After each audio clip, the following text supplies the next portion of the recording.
ನೋಡಿ, 2023ರಲ್ಲಿ ಸೋತಿದ್ದೇನೆ, 2028ರಲ್ಲಿ ಮತ್ತೆ ಗೆಲ್ಲಬೇಕು. ಆದರೆ ಈ ಬಾರಿ ಬೇರೆ ಕ್ಷೇತ್ರದಲ್ಲಿ ಅಖಾಡಕ್ಕೆ ಇಳಿಯಬೇಕು ಅಂದಿದ್ದಾರೆ ಮುರುಗೇಶ್ ನಿರಾಣಿ ಅವರು. 2028ರ ಚುನಾವಣೆಗೆ ಈಗಲೇ ಸ್ಕೆಚ್ ಹಾಕಿ ಕೂತ್ರ ಹಾಗಾದ್ರೆ ಮುರುಗೇಶ್ ನಿರಾಣಿ.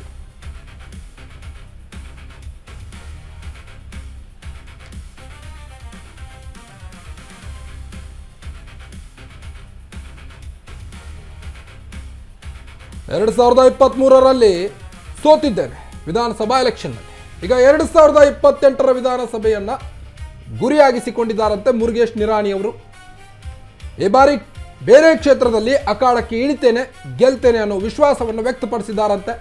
2028ರ ಚುನಾವಣೆಗೆ ಈಗಾಗಲೇ ಮುರುಗೇಶ್ ನಿರಾಣಿ ಸ್ಕೆಚ್ ಹಾಕಿ ಕೂತಿದ್ದಾರಂತೆ. ಹೊಸ ಕ್ಷೇತ್ರದ ಮೇಲೆ ಕಣ್ಣಿಟ್ಟಿದ್ದಾರಂತೆ ನಿರಾಣಿ ಕುಟುಂಬ. ಈಗ 2023ರಲ್ಲಿ ಬಿಳಗಿಯಲ್ಲಿ ಸೋಲುಂಡಿದ್ದಂಥ ಮುರುಗೇಶ್ ನಿರಾಣಿ ಅವರು 2023ರ ವಿಧಾನಸಭಾ ಎಲೆಕ್ಷನ್ನಲ್ಲಿ ಬಿಳಗಿಯಲ್ಲಿ ಸೋಲನ್ನು ಉಂಡಿದ್ರು.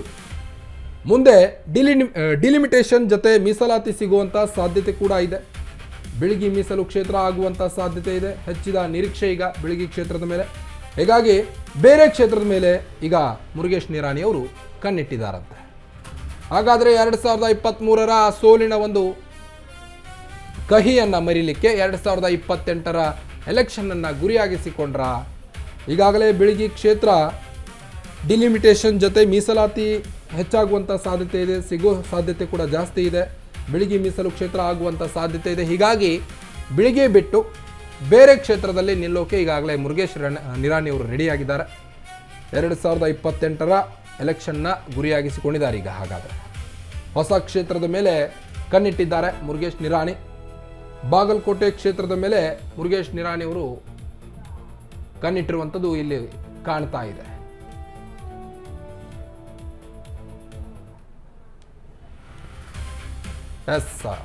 ಗೆಸ್ ಸರಿಯಾಗಿದೆ. ಬಾಗಲಕೋಟೆ ಕ್ಷೇತ್ರದ ಮೇಲೆ ಮುರುಗೇಶ್ ನಿರಾಣಿ ಕಣ್ಣಿಟ್ಟಿದ್ದಾರಂತೆ. ಬೆಳಗಿ ಕ್ಷೇತ್ರದ ಪುನರ್ವಿಂಗಡಣೆಯಾಗಿ ಮೀಸಲಾತಿ ಜಾರಿಯಾದರೆ ಕಷ್ಟ ಆಗುತ್ತೆ. ಲಿಂಗಾಯತ ಸಮುದಾಯದಿಂದ ಪ್ರಾಬಲ್ಯ ಇರುವಂಥ ಬಾಗಲಕೋಟೆ ಕ್ಷೇತ್ರ ಇದು. ಈಗಾಗಲೇ ಬಿಜೆಪಿ ಪಕ್ಷದಿಂದ ಸ್ಪರ್ಧಿಸಿ ವೀರಣ್ಣ ಚರಂತಿಮಠ್ ಸೋತಿದ್ರು. ಸತತ 2 ಎಲೆಕ್ಷನ್ಗಳಲ್ಲಿ ವೀರಣ್ಣ ಚರಂತಿಮಠ್ ಸೋತಿದ್ದಾರೆ.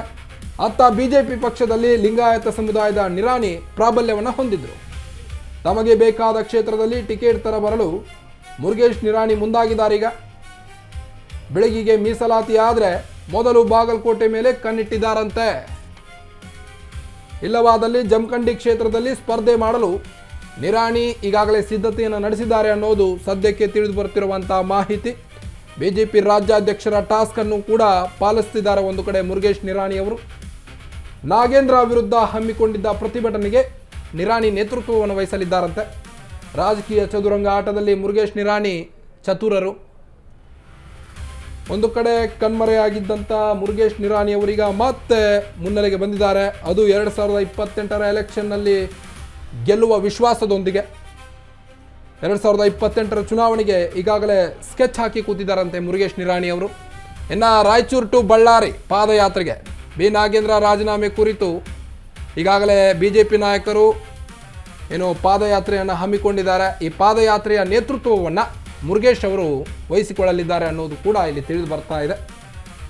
ಈಗಾಗಲೇ ಬಾಗಲಕೋಟೆ ಕ್ಷೇತ್ರದ ಮೇಲೆ ಮುರುಗೇಶ್ ನಿರಾಣಿ ಅವರು ಕಣ್ಣಿಟ್ಟಿದ್ದಾರಂತೆ. ಮುರುಗೇಶ್ ನಿರಾಣಿ ಅವರು ಬಿಳಗಿ ಮೀಸಲು ಕ್ಷೇತ್ರವಾಗುವಂಥ ಸಾಧ್ಯತೆ ಇರುವುದರಿಂದ ಬೇರೆ ಕ್ಷೇತ್ರದ ಮೇಲೆ ನಿರಾಣಿ ಕಣ್ಣಿಟ್ಟಿದ್ದಾರಂತೆ.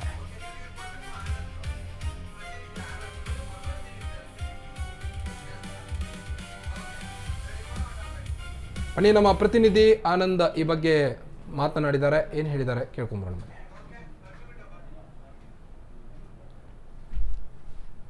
ಏನು ಅಂದ್ರೆ 2028ರ ಚುನಾವಣೆಯಲ್ಲಿ ರಾಜ್ಯ ರಾಜಕಾರಣದಲ್ಲಿ ಹೀಗೆ ಒಂದು ಸಂಚಲನ ಮೂಡಿಸಿದೆ ಅಂತ ಹೇಳ್ಬೋದು. ಅದು ಬಾಗಲಕೋಟೆ ಜಿಲ್ಲೆಯಲ್ಲಿಯೂ ಸಹ ಒಂದು ಹೊರತಾಗಿಲ್ಲ. ಯಾಕಂದ್ರೆ ಬಾಗಲಕೋಟೆ ಜಿಲ್ಲೆಯಲ್ಲಿ ಏನು ಮಾಜಿ ಸಚಿವರಾಗಿರುವಂತಹ ಮುರುಗೇಶ್ ನಿರಾಣಿ ಅವರು ಈಗಾಗಲೇ ಬಿಜೆಪಿ ಪಕ್ಷದ ರಾಜ್ಯ ಉಪಾಧ್ಯಕ್ಷರಿದ್ದಾರೆ. ಅವರು ಸಹ ಈಗಾಗಲೇ 2028ರ ಚುನಾವಣೆಯಲ್ಲಿ ಈಗಲೇ ಒಂದು ಸಿದ್ಧತೆ ನಡೆಸಿದ್ದಾರೆ ಅಂತ ಹೇಳ್ಬೋದು. ಯಾಕಂದ್ರೆ ಏನು ಅವರು ಬಾಗಲಕೋಟೆ ಮತಕ್ಷೇತ್ರದ ಮೇಲೆ ಕಣ್ಣು ಇಟ್ಟಿದ್ದಾರೆ. ಯಾಕೆಂದ್ರೆ 2028ರ ಚುನಾವಣೆ ಸಮಯದಲ್ಲಿ ಬಿಳಗಿ ಮತಕ್ಷೇತ್ರ ಪುನರ್ವಿಂಗಡಣೆ ಆದಲ್ಲಿ ಅದು ಮೀಸಲಾತಿ ಕ್ಷೇತ್ರ ಆಗಲಿದೆ. ಈ ಹಿನ್ನೆಲೆಯಲ್ಲಿ ಅವರು ಕ್ಷೇತ್ರಕ್ಕಾಗಿ ಈಗ ಒಂದು ಸಿದ್ಧತೆ ಮಾಡುತ್ತಿದ್ದು, ಅದು ಬಾಗಲಕೋಟೆ ಕ್ಷೇತ್ರದ ಮೇಲೆ ಕಣ್ಣು ಇಟ್ಟಿದ್ದಾರಂತೆ ಒಂದು ಹೇಳಲಾಗುತ್ತದೆ. ಬಾಗಲಕೋಟೆ ಮತಕ್ಷೇತ್ರವು ಇಲ್ಲಿ ಲಿಂಗಾಯತರ ಪ್ರಾಬಲ್ಯ ಹೆಚ್ಚಾಗಿದ್ದು, ಜೊತೆಗೆ ಒಂದು ಸ್ವಲ್ಪ ಹಣ ಮತ್ತು ಜಾತಿ ಆಧಾರ ಮೇಲೆ ಇವರು ಜಯಗಳಿಸುವುದು ಸುಲಭವಾಗಿದೆ.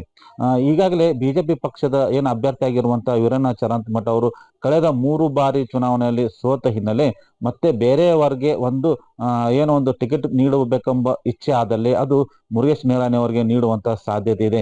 ಯಾಕೆಂದ್ರೆ ಅವರು ಸಹ ಒಂದು ರಾಜ್ಯ ಮಟ್ಟದಲ್ಲಿ ಒಂದು ಮುಖಂಡರಿದ್ದಾರೆ ಮತ್ತು ಬಿಜೆಪಿ ಪಕ್ಷದ ಏನು ಅಂದ್ರೆ ಉಪಾಧ್ಯಕ್ಷರಿದ್ದಾರೆ. ಅದ್ರ ಜೊತೆಗೆ ಈಗಾಗಲೇ ಬಿಜೆಪಿ ಪಕ್ಷದ ರಾಜ್ಯ ಮಟ್ಟದ ಮುಖಂಡರು ಸಹ ಮುರುಗೇಶ್ ನಿರಾಣಿ ಅವರಿಗೆ ಟಾಸ್ಕ್ ನೀಡಿದ್ದಾರೆ ಅಂತ ಹೇಳ್ಬೋದು. ಯಾಕೆಂದ್ರೆ ಇತ್ತೀಚೆಗೆ ಆಗಿರುವಂತಹ ಘಟನೆ ಅಂದ್ರೆ ಸಚಿವ ಏನು ನಾಗೇಂದರ್ ಇದ್ದಾರೆ, ಅವರು ರಾಜೀನಾಮೆ ಪಡೆಯುವ ಹಿನ್ನೆಲೆಯಲ್ಲಿ ರಾಜ್ಯಾದ್ಯಂತ ಏನು ಹೋರಾಟ ಆಯ್ತು, ಆ ಹೋರಾಟದ ಹಿನ್ನೆಲೆಯಲ್ಲಿ ಬಾಗಲಕೋಟೆ ಜಿಲ್ಲೆಗೆ ಏನು ಮುರುಗೇಶ್ ನಿರಾಣಿ ಅವರನ್ನು ಒಂದು ಹೆಗಲ ಮೇಲೆ ಆ ಹೋರಾಟದ ಒಂದು ನೇತೃತ್ವ ವಹಿಸಲಾಗಿತ್ತು. ಹೀಗಾಗಿ ಬಿಜೆಪಿ ಪಕ್ಷದವರು ಈಗಾಗಲೇ ಟಾಸ್ಕ್ ನೀಡುತ್ತಾ ಇದ್ದಾರೆ ಅಂತ ಹೇಳಲಾಗುತ್ತದೆ. ಆ ಎಲ್ಲ ನೇತೃತ್ವವನ್ನು ಮುರುಗೇಶ್ ನಿರಾಣಿ ವಹಿಸಿಕೊಂಡಿದ್ರು. ಇದ್ರ ಜೊತೆಗೆ ಬಾಗಲಕೋಟೆಯಲ್ಲಿ ಏನಾದರೂ ಏನು ಚಿಕ್ಕ ಪುಟ್ಟ ಕಾರ್ಯಕ್ರಮದಲ್ಲಿ ಭಾಗವಹಿಸುವುದು ಮತ್ತು ಸಹಾಯ ಸಹಕಾರ ಮಾಡುವುದು, ಜೊತೆಗೆ ಅವರು ಒಂದು ಬಾಗಲಕೋಟೆ ನಗರದಲ್ಲೇ ಅವ್ರದೇ ಒಂದು ಶಿಕ್ಷಣ ಸಂಸ್ಥೆ ಇದೆ. ಹೀಗಾಗಿ ಸಾಕಷ್ಟು ಇವರು ಕಾರ್ಯಚಟುವಟಿಕೆ ಇರುತ್ತರ ಹಿನ್ನೆಲೆಯಲ್ಲಿ ಅವರ ಒಂದು ದೃಷ್ಟಿ ಬಾಗಲಕೋಟೆ ಮತಕ್ಷೇತ್ರ ಮೇಲೆ ಬಿದ್ದಿದೆ. ಒಂದ್ ವೇಳೆ ಏನಾದರೂ ಬಾಗಲಕೋಟೆ ಮತಕ್ಷೇತ್ರದಲ್ಲಿ ಚಾನ್ಸ್ ಸಿಗದೇ ಇದ್ದಲ್ಲಿ ಅವರು ಏನು ಎರಡನೇದಾಗಿ ಆಯ್ಕೆ ಮಾಡಿರುವುದು ಜಮಖಂಡಿ ಮತಕ್ಷೇತ್ರ. ಯಾಕೆಂದ್ರೆ ಜಮಖಂಡಿ ಮತಕ್ಷೇತ್ರದಲ್ಲಿ ಅವರು ಈಗಾಗಲೇ ತಮ್ಮ ಸಹೋದರ ನೇತೃತ್ವದಲ್ಲಿ ಹಾಗೂ ಏನು ಒಂದು ಸಾಯಿ ಶುಗರ್ ಫ್ಯಾಕ್ಟರಿಯನ್ನು ನಡೆಸುವ ಮೂಲಕ ಅಲ್ಲಿಯೂ ಸಹ ತಮ್ಮದೇ ಆದಂತ ಒಂದು ಕಾರ್ಯತಂತ್ರ ಮಾಡುವ ಜೊತೆಗೆ ಸಾಮಾಜಿಕ ಸುಧಾರಣೆಗಳು ಮತ್ತು ಏನು ಯುವಕ ಸಂಘಟನೆ, ಸಮಾಜ ಸುಧಾರಣೆ ಜೊತೆಗೆ ಬೇರೆ ಬೇರೆ ಏನು ವಿವಿಧ ರೀತಿಯಿಂದ ಅವರು ಸಹಾಯ ಸಹಕಾರ ಮಾಡುತ್ತಿದ್ದಾರೆ. ಒಟ್ಟಿನಲ್ಲಿ 2028 ಚುನಾವಣೆ ಮೇಲೆ ಬಿಜೆಪಿಯಿಂದ ಏನು ಈಗ ಮುರುಗೇಶ್ ನಾರಾಯಣ ಅವರು ತಮ್ಮ ಕ್ಷೇತ್ರ ಬೆಳಗಿ ಕ್ಷೇತ್ರ ಇತ್ತು, ಆ ಕ್ಷೇತ್ರ ಏನು ಮೀಸಲಾತಿ ಕ್ಷೇತ್ರ ಆಗುತ್ತಿರುವ ಹಿನ್ನೆಲೆಯಲ್ಲಿ ಈಗ ಏನು ಅವರು ತಮ್ಮ ಕಣ್ಣು ಅಂದ್ರೆ ಬೇರೆ ಮತಕ್ಷೇತ್ರ ಮೇಲೆ ಕಣ್ಣು ಇಟ್ಟಿದ್ದಾರೆ ಅಂತ ಹೇಳಬಹುದು.